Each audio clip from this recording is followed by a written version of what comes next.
Certainly, it's the first instance that a person has been sentenced to imprisonment for crimen injuria, the crime that she was charged with. So a new precedent set. I have seen that they are intending to appeal the sentence. In my opinion, it could be a harsh sentence and it could be seen to be a harsh sentence. But then again, racism is something in South Africa that needs to be stamped out, and the court in this instance has taken a very firm stance against racism, and we will have to wait and see if the matter does go on appeal, whether that sentence is going to be upheld.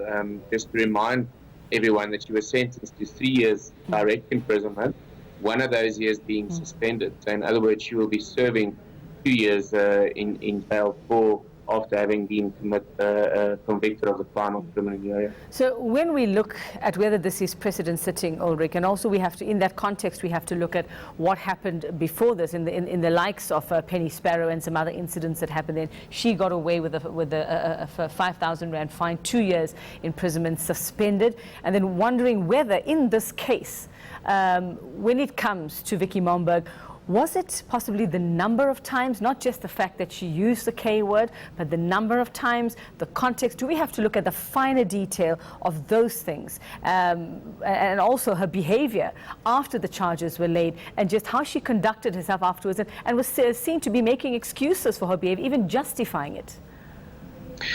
Yes, well, sentencing takes all of those factors into account. Remember that the personal circumstance of the accused must be considered, as well as the severity of the offence. And this is where, as you say, that it was a severe racial incident. She mentioned the word on numerous occasions. It is clear what she intended when she used that racial slur.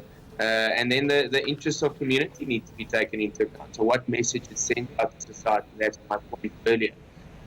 I do think that, the fact that she did not really show remorse played a big part. Our justice system is focused on rehabilitating people more than, damning them for the rest of their lives, or in this instance, for 2 years in prison. So the fact that she was not really remorseful, that she maintained that her actions were justified until the end, ultimately counted against her. One also has to look at the entire incident, and that is that she alleges that she was the victim of a smash and grab incident, and that this racial incident then emanated from that. It's not similar to the case of a Penny Sparrow or a lot of other people who we've seen with racist remarks and hate speech all over social media, where it is purely for the purpose of that, and it is intentional to do that. So different circumstances, but I do think that the fact that she sort of justified her actions until the end ultimately was what counted against her. I received such a harsh sentence. Now we know that the magistrate there saying that that this, she hopes, will be a deterrent to those who harbour any racist sentiment. You can't change how people feel, but you can actually change or sort of stop them from expressing how they feel in a public arena.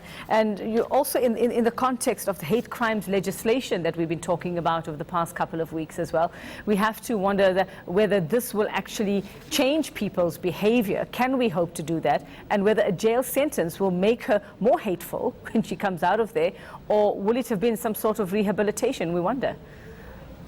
Yes, and that was exactly my point, is that the purpose of a good sentence is that it could rehabilitate a person in order to reintroduce them into society after they've served their sentence. And, only time will tell whether it will have that effect in this instance on Vicki Momberg. But, one of the most important aspects of sentencing is the clear message that is sent out to society. And I think that this is a very clear message, that racism will no longer be tolerated in South Africa, and that people should think twice before they commit acts of racism.